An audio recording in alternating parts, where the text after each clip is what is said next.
తీసుకొచ్చి ఇచ్చింది.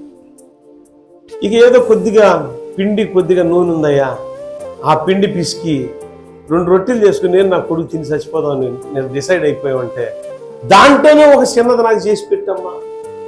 ఊరి నాయన మనమైతే ఉంటాం తెలుసా, అసలే మేము కరువుతో సత్తంట, నువ్వేంద్ర బాబా అని అంటాను.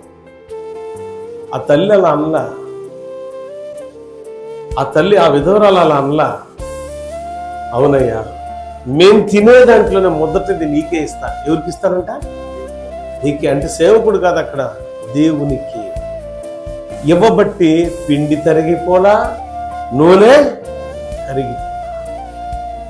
ఎన్ని సంవత్సరాలంటే 3.5 సంవత్సరాలకి చచ్చిపోతాం అనుకున్న లాస్ట్ డే అది ఎన్నాళ్ళు బతికించింది అని అంటే 3.5 సంవత్సరాలు కరువును ఏలుబడి చేసింది. దేవునికి స్తోత్రం, హల్లెలూయా. కరువులో గొప్ప విజయాన్ని ఇచ్చింది. అర్పణ అనేది అలా ఉండాలా, ఒక సూచన.